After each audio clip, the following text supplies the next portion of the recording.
Welcome everybody. It's Jagd and Hund, day 3, 2024. My today's guest is Isaac Theophilus from the Botswana Wildlife Production Association. Welcome. Thank you. I think we should talk today about hunting, obviously in Botswana, and what changed in the last couple of years with the ban of hunting, and maybe also talk a little bit about human-wildlife conflict.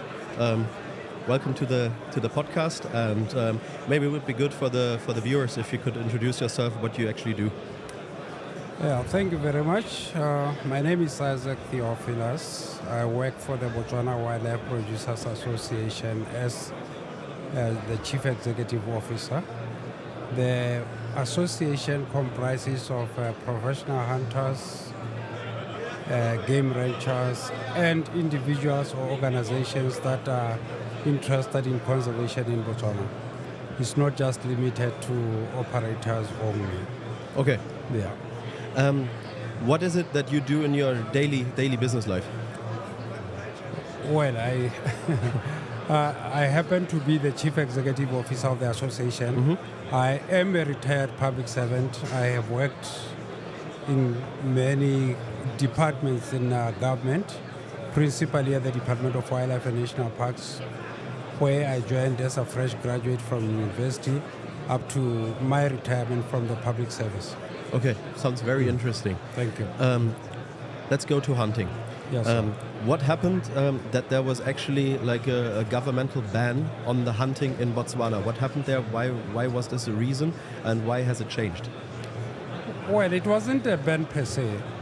It was a moratorium on hunting. Mm-hmm. Before then, hunting has been in a part and parcel of our wildlife management programs, and then until around 2014, when government decided to put a moratorium on hunting to review certain things that were maybe have been happening in the country.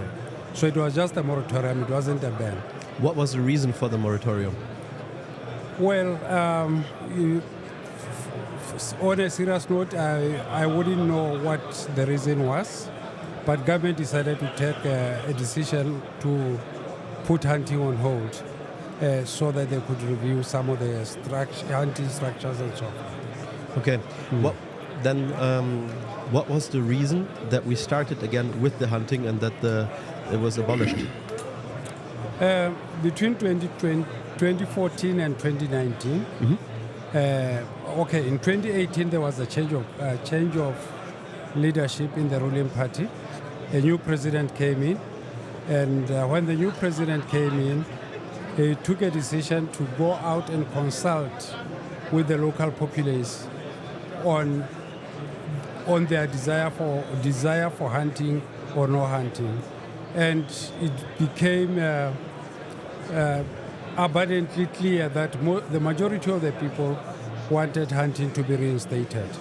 So it was taken through Parliament, and people's views were taken on board, and hunting was reopened in 2019.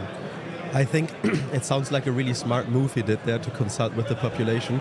And I think that is something that the government in Europe should also do, and actually go to the countries, because I don't understand why we as a European country always take out that we should ban trophy imports from certain countries in Africa, and most of the people who actually make those decisions have never been to Africa and never seen the human-wildlife conflict and actually what happens when hunting is done in a good place and how it should be done. That is very true. Consultations are part and parcel of our lives in Botswana. Most of the decisions that are taken, we go through consultative processes. But as in Europe, I don't think that is the way you do things. You do things your own way. Most of the countries decide to ban importation of trophies without really understanding the logic behind what is being done in Africa, or in Botswana in particular. Hunting, it's a management tool, mm-hmm. and you hunt for a purpose, and in Botswana we take wildlife as a resource. just like any other resource, diamonds, you name it. So we have wildlife resources in abundance, which we use sustainably. We don't want to exterminate all the animals. We have healthy populations of animals, and from that we can harvest sustainably. We have to say here that, for example, the case with big game hunting, which is probably a good case with Botswana, is that what you just mentioned, you want to harvest sustainable. That means you take only a very, very small decimal percentage of the actual wildlife that you have for hunting, and it doesn't affect the population. It's the whole case behind this is to manage the hunting and to actually manage to only harvest certain animals. Is that right? That is very true. Our hunting, the quota is very minimum, and we do population monitoring programs, aerial surveys. So most of the quota is based on information that is available. The quotas are normally less than 5% of the population. I mean, if we were to take as an example, just for your information, we have an elephant population of around 130,000. So I have to stop here. To all the people that actually think that the elephant is going extinct, I think what you just said, 130,000. I don't think we are close to extinct. Or what? No, definitely not. Definitely not. We have 130,000, and out of that we have a quota of about 400 elephants. Okay. Yeah. So that is less than 0.05% of the population. Yeah. So there's no extinction moment with what we do with hunting. But would you say, I mean, as a conservationist or as a hunter, would you say that hunting is conservation and that hunting actually sustains the wildlife in the country? Definitely. Hunting is part of conservation, and hunting is part of management, wildlife management. You know, you manage your resource through sustainable trophy hunting. And hunting is a tool that we can use to manage our animals sustainably. Most of the concession areas, the hunters are always there. There is a reduced poaching in those areas that are managed in the concession areas. Isaac. So their presence there is a deterrent for poachers. Isaac, what happens if there's no hunting? What happens if there's no hunting? Yes. Yes, certain things do happen. Like I indicated, our elephant population, for instance, is so huge. There's increased human-wildlife conflicts. Elephants destroy people's properties. Other animals like the cats, they destroy people's properties. And so just taking out minimum population maintains the status quo. Also with management elephants and also with danger elephants, right? That when there's human-wildlife conflict, that is probably also one of the animals you want to take, right? Yeah, the human-wildlife conflict is not only restricted to elephants. No, of course not. There are other animals that causes human-wildlife conflicts, yes. Like, I always think that if there's no hunters actually paying for the hunting, that there's always also a big problem with poaching. I mean, you just talked about poaching as well. Maybe you can tell our viewers what happens also when there's no real reason to keep the animals and what poaching actually does in your country. Well, poaching is a problem everywhere. Yes. Yeah, poaching is a real problem everywhere, but you have to manage for that. You have to put in resources, put in trained scouts to ensure that there are always regular patrols. Yes. But with hunting in the process, there are people out in the wild, the camps, who also do regular patrols. Yes. Yeah. But this costs money. It does cost money, and it needs money for it to be sustained. And so some of the money from the hunting goes back into conservation of the animals themselves. We had a discussion this Monday because we had like a documentary on TV, and they were saying that most of the money that we spend on the hunting actually doesn't go to the people affected by human-wildlife conflict.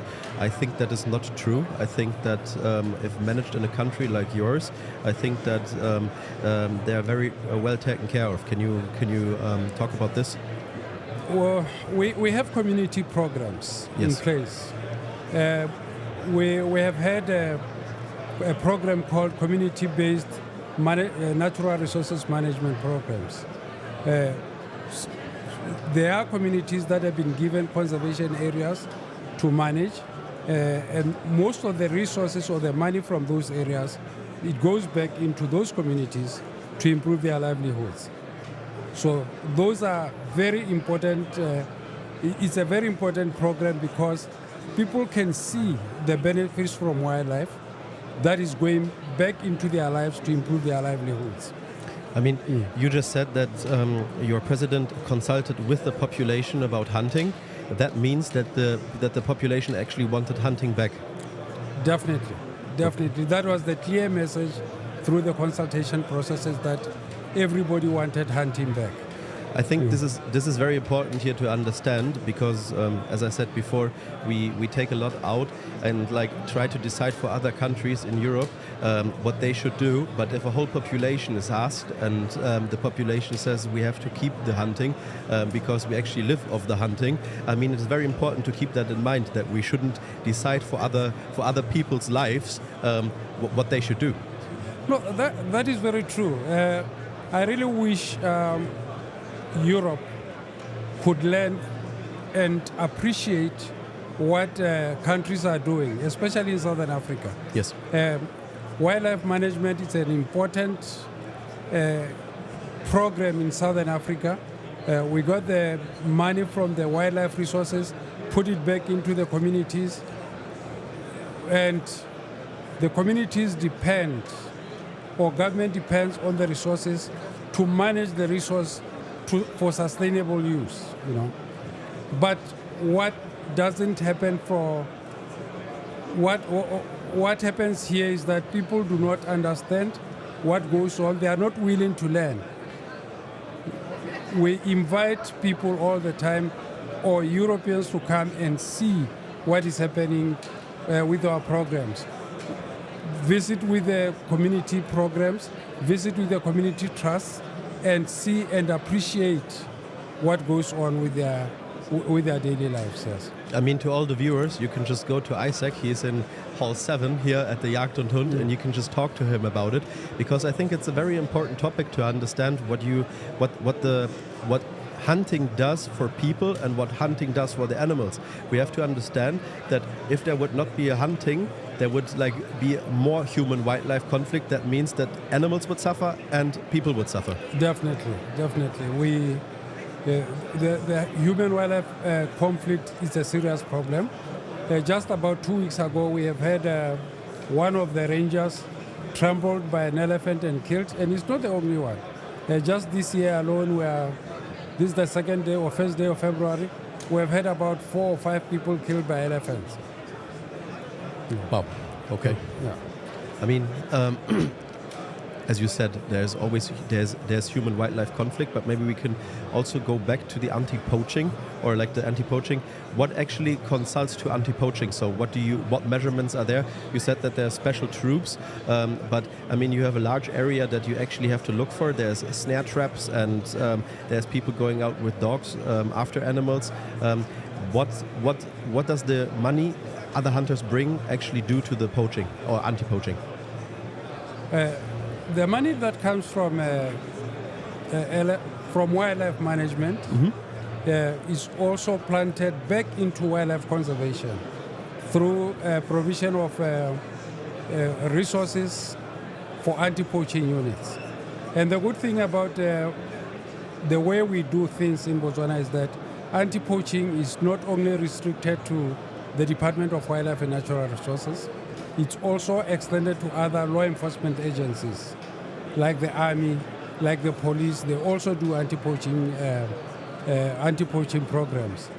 But at the end of the day, Botswana is a big country, as big as around, about the same size as France, and you cannot be in each and every square meter.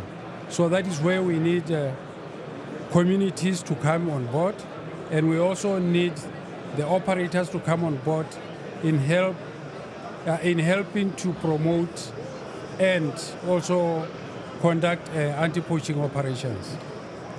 I have an important question to you.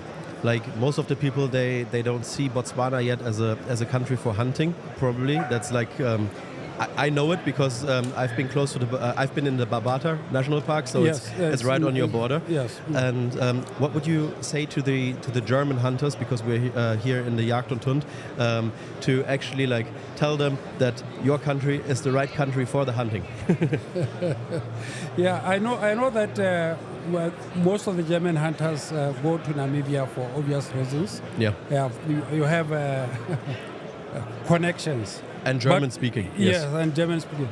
But we invite, the German hunters and everybody else to come to Botswana and experience what we are doing in Botswana, and also contribute to the management of our resources, because every dollar or every euro that you spend in Botswana, it goes back to a particular purpose, sustainable of human lives, especially in the rural areas, and also in conservation. So the reason we are here, we are attending this show for the first time, is that we want people to know that Botswana is there. It offers good packages. It offers good conservation programs that can be appreciated by anybody. Yes, I think that's very important to say that. Botswana is there, and you offer splendid hunting. Like, I know a lot of people that have been to your country for hunting, and they've all been very, very happy with the results. And who do we have to consult? Do we go to you, or to talk to you about the hunting, or what should we do? Yeah, yes, because I represent the Hunting Association, it will be a good starting point for us, and we can link you up with any other programs or that are available. We can link you up with the department. We can link you up with the different game ranchers. Most of them are members of the association. Isaac, thank you so much for coming today and to talk with me about Botswana and about hunting in Botswana. It was very, very nice having you here. And I hope to see you again probably next year. Are you coming back? We certainly would like to come back. This is our first time, like I said. Mm-hmm. So next time when we come back, we'll be better organized and have more information for those that are interested in visiting Botswana, and provide more programs to say, since last year we have done 1, 2, 3 in Botswana. And we really appreciate that our learning experience is good. We are enjoying the show. One thing I really have to say, from all the people I've heard about Botswana and all of my friends from Namibia, Botswana is a super safe country. Botswana is very safe, extremely safe. Nothing will ever happen to you in Botswana.